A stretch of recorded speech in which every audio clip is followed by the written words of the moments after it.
क्या आपने कभी सोचा है, अगर हम इंसानों को इस धरती से हटा दिया जाए, क्या ये धरती मर जाएगी? या अगर इस धरती से पेड़, जानवर, पक्षी सब मिटा दिए जाए और सिर्फ इंसान बचे, क्या तब भी ये धरती जिंदा रहेगी? ये सवाल सिर्फ एक कल्पना नहीं, बल्कि हमारी हकीकत की दरारें हैं। आज हम उन दरारों में झांकेंगे जहां प्रकृति और इंसान एक दूसरे से अलग दिखते तो है, लेकिन शायद कभी अलग हुए ही नहीं। क्या इंसान और प्रकृति एक दूसरे के बिना जिंदा रह सकते हैं? इमेजिन करो, एक ऐसी धरती जहां सिर्फ इंसान है, हर कोना कंक्रीट से ढका हुआ, हर आवाज मशीनों की है, हर सांस फिल्टर से होकर आती है, लेकिन वहां न कोई पेड़ है, न चिड़ियों की चहचहाहट, न मिट्टी की खुशबू। अब इमेजिन करो, एक ऐसी धरती जहां कोई इंसान नहीं, लेकिन वहां जंगल है, झरने बह रहे हैं, सूरज की रोशनी पत्तों से खेल रही है, हवा खुलकर दौड़ रही है। हेनरी डेविड थोरो ने वाल्डन में लिखा था, हम प्रकृति की ओर इसलिए लौटते हैं क्योंकि वहां हमारे भीतर की खामोशी से मुलाकात होती। क्योंकि सच्चाई ये है, इंसान प्रकृति के बिना खुद को महसूस नहीं कर सकता। हम प्रकृति को सिर्फ देख नहीं रहे, हम उसमें अपना अक्स खोजते हैं। बिना प्रकृति के ऑक्सीजन कहां से मिलेगी? Pollination, food chains, climate regulation, ये सब पेड़, कीड़े, जानवर, पक्षी मिलकर चलाते हैं। नासा और यूएन के एनवायरनमेंट स्टडीज के अनुसार अगर बायोडाइवर्सिटी कोलैप्स हो जाए तो ह्यूमन सर्वाइवल के चांसेस 50 सालों में खत्म हो सकते हैं। लेकिन अगर ह्यूमंस खत्म हो जाए तो नेचर खुद को रीबिल्ड कर लेगी, जैसे चेरनोबिल जैसा रीजन जहां ह्यूमंस के जाने के बाद वाइल्ड लाइफ फिर से जीने लगी।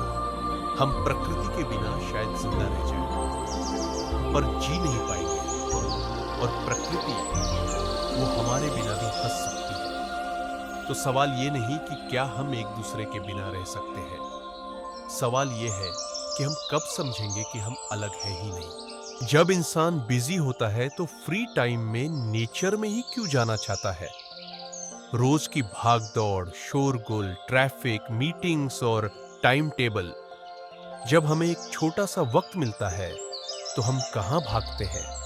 पहाड़ों की तरफ, नदियों की तरफ, जंगलों की ओर। लेकिन क्यों? शहर तो इंसान ने बनाए हैं, ऊंची इमारतें, चमकते रेस्टोरेंट, शीशे की दीवारें। फिर भी जब दिल थकता है तो वो जंगल की नमी खोजता है, पानी की आवाज सुनना चाहता है, पेड़ की छाया में बैठना चाहता है। क्यों? क्योंकि प्रकृति हमारे शरीर का नहीं, हमारी आत्मा का घर है। जैसे मां की गोद में सोना, वैसे ही जंगल में चलना।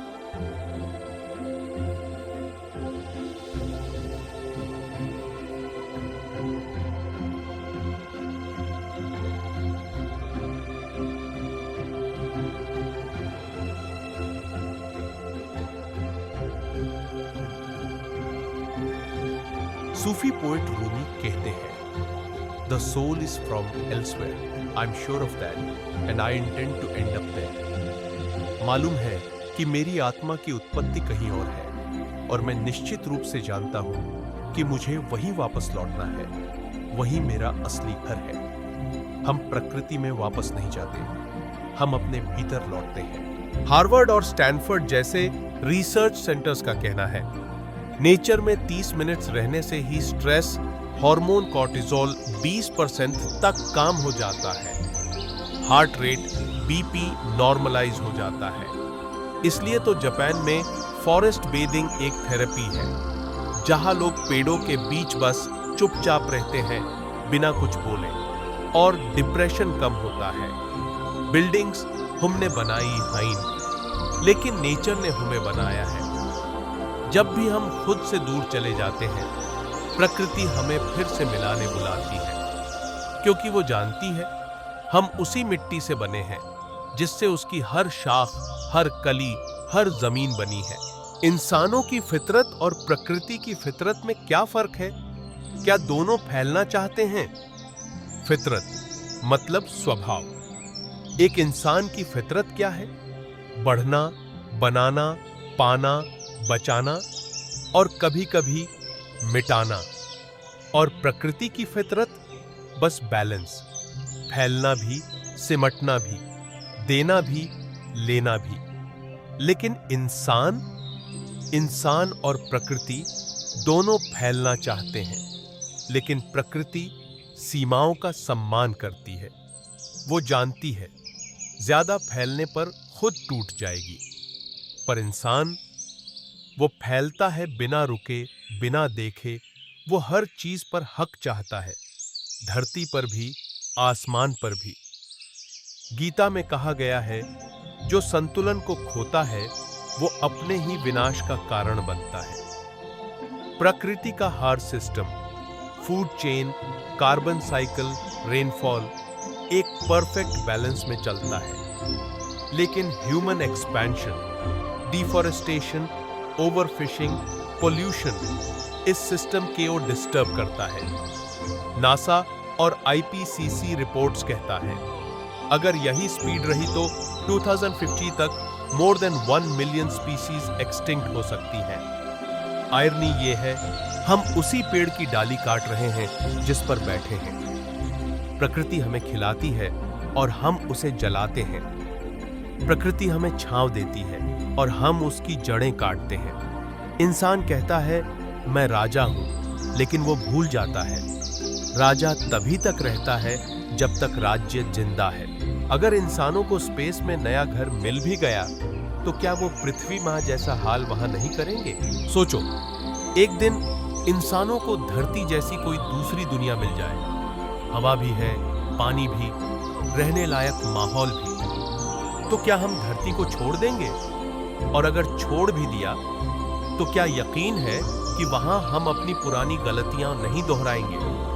इंसान जहां भी जाता है अपने साथ अपने इरादे और आदतें भी ले जाता है। अगर हमने धरती मां को लूटा, जलाया, तो क्या नया घर भी सुरक्षित रहेगा? क्या नई जगह पर जाकर हमारी सोच बदल जाएगी या बस जगह बदल जाएगी? कार्ल सेगन, ग्रेट एस्ट्रोफिजिसिस्ट, ने कहा था, "The earth is the only home we've ever known. There is no hint that help will come from elsewhere." पृथ्वी ही हमारा एकमात्र घर है जिसे हम कभी से जानते आए हैं।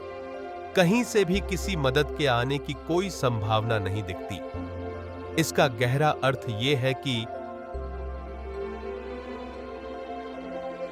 हम इंसानों के लिए पृथ्वी ही अब तक का एकमात्र ठिकाना है जहां जीवन संभव है। अभी तक ऐसा कोई संकेत नहीं मिला है कि हमें ब्रह्मांड में कहीं और से कोई मदद मिलने वाली है। इसलिए हमें अपनी पृथ्वी की, इसके पर्यावरण की और यहाँ के जीवन की खुद ही रक्षा करनी होगी, क्योंकि हमारे पास कोई दूसरा विकल्प नहीं है। और अगर मिला भी, क्या हम वहां नेचर को वैल्यू देना सीख चुके होंगे या वही गलती दोहराएंगे? मार्स, मून या किसी एक्सोप्लैनेट पे लाइफ पॉसिबल हो सकती है। वहां पर हमें हर एक सांस मशीन से लेनी पड़ेगी, हर बूंद बनानी पड़ेगी। अगर अर्थ के रिसोर्सेज खत्म हुए तो दूसरी जगह जाना जीवन से भागना नहीं, बल्कि उसकी लाश को छोड़कर चल देना होगा। धरती को छोड़ना एक ऑप्शन नहीं, वो हमारी मां है और मां को कोई छोड़ता नहीं। हम नए ग्रह खोज सकते हैं, लेकिन नई जमीन नहीं बना सकते, नया सूरज नहीं बना सकते, नया जीवन नहीं उगा सकते। अगर हमने धरती को जला दिया तो यूनिवर्स की कोई भी जगह हमें जीवन नहीं, सिर्फ सजा देगी। जैसे आज इंसान ने प्रकृति पर राज किया है, क्या एक दिन प्रकृति भी इंसान पर राज कर सकती है? अगर ऐसा हुआ तो इंसान किस हाल में होगा? आज इंसान प्रकृति को कंट्रोल करने की कोशिश कर रहा है, जंगलों को काटकर शहर बना रहा है, नदियों को मोड़कर कारखाने चला रहा है और मौसम को इग्नोर करके अपने शेड्यूल पर जी रहा है। लेकिन सवाल यह है, क्या प्रकृति एक पैसिव सिस्टम है या एक सेल्फ करेक्टिंग मैकेनिज्म? प्रकृति शांत है लेकिन बेबस नहीं। वो सहती है पर अनदेखी नहीं करती।